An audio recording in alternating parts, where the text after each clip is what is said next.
Good morning, my dear brothers and sisters. Before we begin our reflection this morning, let us welcome in our midst our dear pilgrims from Malaysia.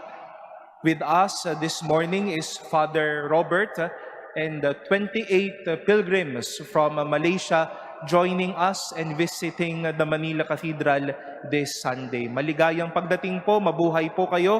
Welcome to the Manila Cathedral. And we also acknowledge, I've seen members of the pious disciples of the Divine Master, our PDDM sisters. Maligayang umaga po, welcome po sa inyo. Nandito po sila sa inyo pong kaliwa. And to all of you, my dear brothers and sisters, most especially those first-timers here at the Manila Cathedral, we welcome all of you to this Mother Church of our dear country. My dear brothers and sisters, 2 Sundays after we have officially ended the celebration of Easter with the solemnity of Pentecost, we come to celebrate 2 important mysteries of the Church. Next week, the 7th of June, we will be celebrating the mystery of the body and blood of the Lord. How in the simplest form of the bread and wine becomes the real presence of the Lord in the Eucharist. And today, we also mark another yet meaningful mystery of the Church with the celebration of the Most Holy Trinity. Mystery. And when we say mystery, it is as if the understanding is beyond our comprehension, not that easily grasped by people, not that easily understood in simple terms. One would need to meticulously and even deeply understand, study, reflect, and meditate about the mystery of the Lord. Misteryo, isang pagmamangha, isang malalim na pagkilatas kung ano nga ba ang isang bagay o sa pag-uusap nga natin o pagninilay po natin ngayong umaga sa Diyos. You know, in the seminary, I suppose we have the same sharing with Father Robert and the sisters here. No? Trinity is studied in a semester. No? This is a semester course. And we are celebrating it for a day. No?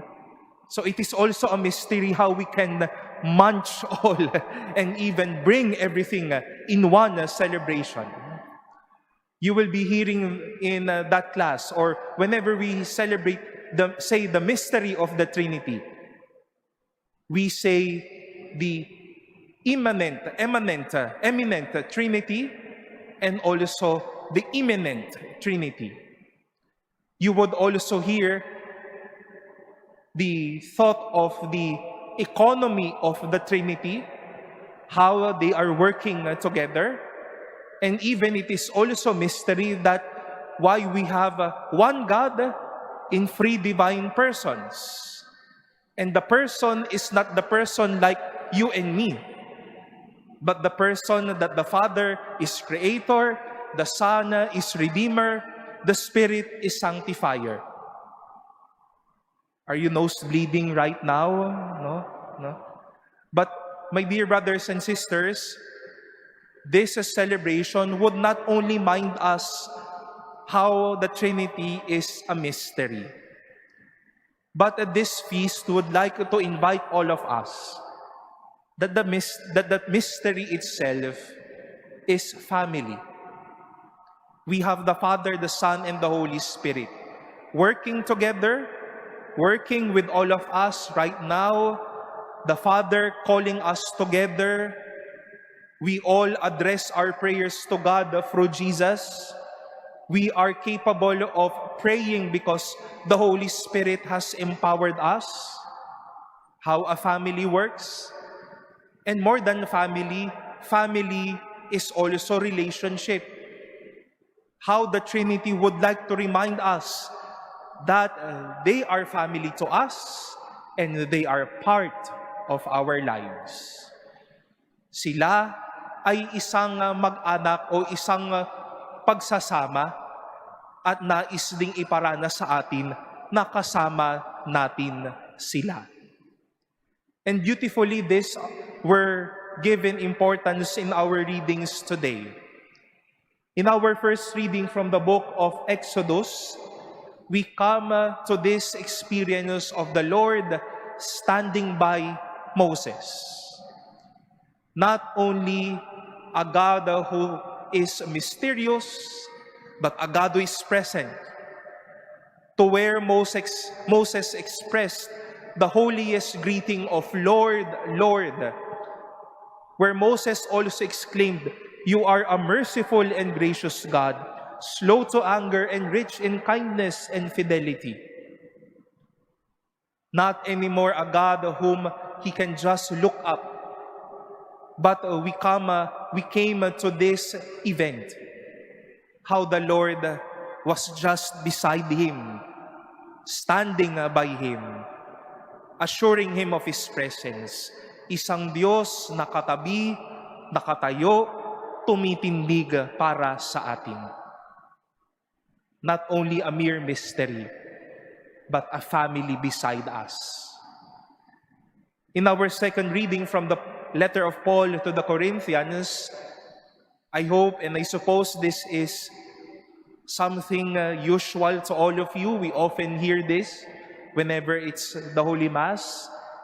The priest greeting us, "The grace of our Lord Jesus Christ and the love of God and the Holy Spirit be with all of you." The mystery of the Trinity is not only encaged in being mysterious of its economic power, but of being with us. We acknowledge in this community that the Father, the Son, and the Holy Spirit is everywhere and is around us and is present today.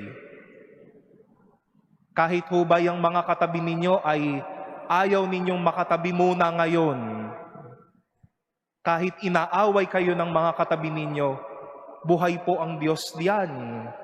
We acknowledge that the Father, the love of God, the presence of Jesus, the power of the Holy Spirit lies with you and is present today.